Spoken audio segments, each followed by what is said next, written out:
સ્થાનિક સ્વરાજ્યની ચૂંટણી વચ્ચે ભરૂચ જિલ્લા કોંગ્રેસ નેતા મુમતાઝ પટેલે સોશિયલ મીડિયા પર કરી પોસ્ટ। ચૂંટણીના માહોલ વચ્ચે મુમતાઝ પટેલે ભરૂચ કોંગ્રેસને સંદેશ આપતી એક પોસ્ટ કરી, જેમાં મુમતાઝ પટેલે લખ્યું કે મને પ્રચાર માટે બોલાવી રહ્યા છે, પણ ભરૂચ કોંગ્રેસ માટે સ્પષ્ટ અને કડવો સંદેશ, એકજૂથતા વગર પ્રચારનો કોઈ અર્થ નથી।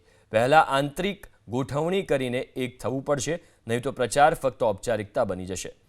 જીતવી છે તો પહેલા પોતાને જ મજબૂત બનાવવું પડશે। મુમતાઝ પટેલની સોશિયલ મીડિયા પોસ્ટ બાદ ભરૂચમાં કોંગ્રેસના કાર્યકર્તાઓ એકઠા થયા।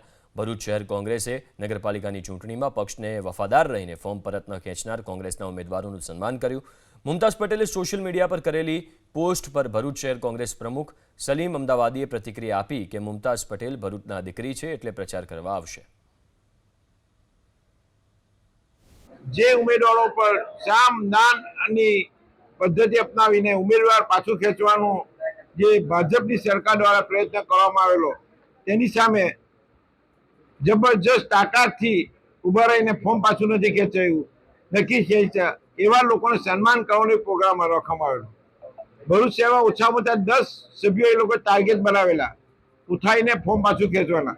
એ પ્રક્રિયાની અંદર 8 સભ્યો અમે બચાવી શક્યા। એ બદલ અમે શહેર કોંગ્રેસના તમામ આગેવાનોનો, જે પણ લોકો એમણે સાથ સહકાર આપ્યો છે, એનો પણ અમે આભાર માનીએ છીએ।